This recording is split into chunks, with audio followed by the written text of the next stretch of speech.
John. I'm Eugene. And we're here today to try to answer some of the really very good questions that we've gotten in response to our previous videos. One of the questions that we plan to answer with today's video is, what is the difference between classical and country furniture? People have said to us many times, you know, John, a lot of the books that are reviewed in the website are on classic furniture. And yet, you and Eugene keep talking about country furniture. Tell us what really are the distinctions between the two. And Eugene has got a number of the distinctions to go over with us. Eugene? Yeah, well, the reason why we don't have a classical furniture with us is because they are really expensive and they're really hot in China now. And they are prohibited to be exported from China. But we are saying the difference is, and the similarity between these two types of furniture. Now, first thing, let's talk about their styles are basically the same, very similar.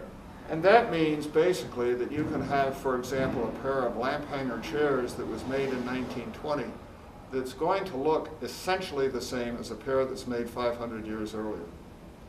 Yeah, and also construction techniques are very similar, except country furniture were built or made by maybe not highly skilled carpenters. The carpenters could be a farmer. So what he may skip some certain techniques you will see on high classical furniture, but you will not see on the furniture that farmer or a regular carpenter made. And also there is a considerable difference between the consumers in China of classical and country furniture. Eugene, talk to us about those differences. Yeah. See, classical furniture in the past, they are valued, and they see local officials in different areas. They kind of had them made by high-class carpenters and brought them over to Beijing, to the capital, brought them over to the emperor or the high officials as gifts, and the emperors sometimes gave these kind of furniture to his officials as bonuses or gifts sometimes. Yeah. And the country furniture was made for everyday use. That's right, and the classical furniture is for the wealthier. Yes. Yeah. Eugene, talk to us about the differences in materials used. Classical furniture is basically made with Wang Wali and Zitan and rosewood.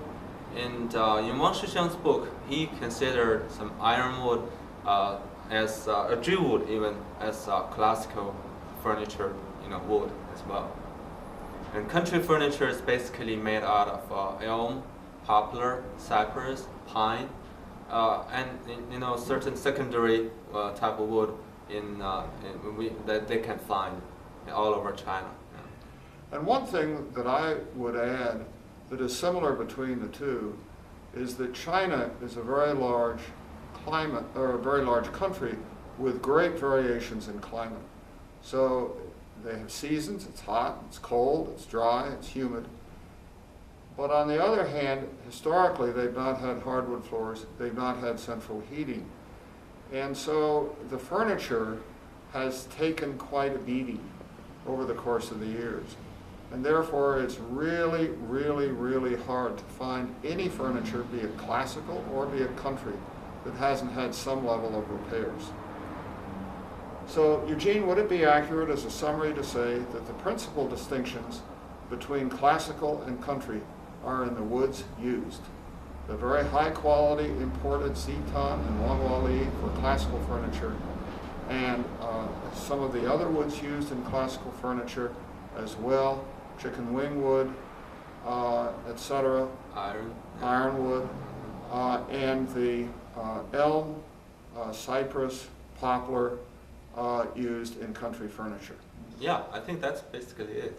So thanks very much. Hope that you found this helpful. Thank you.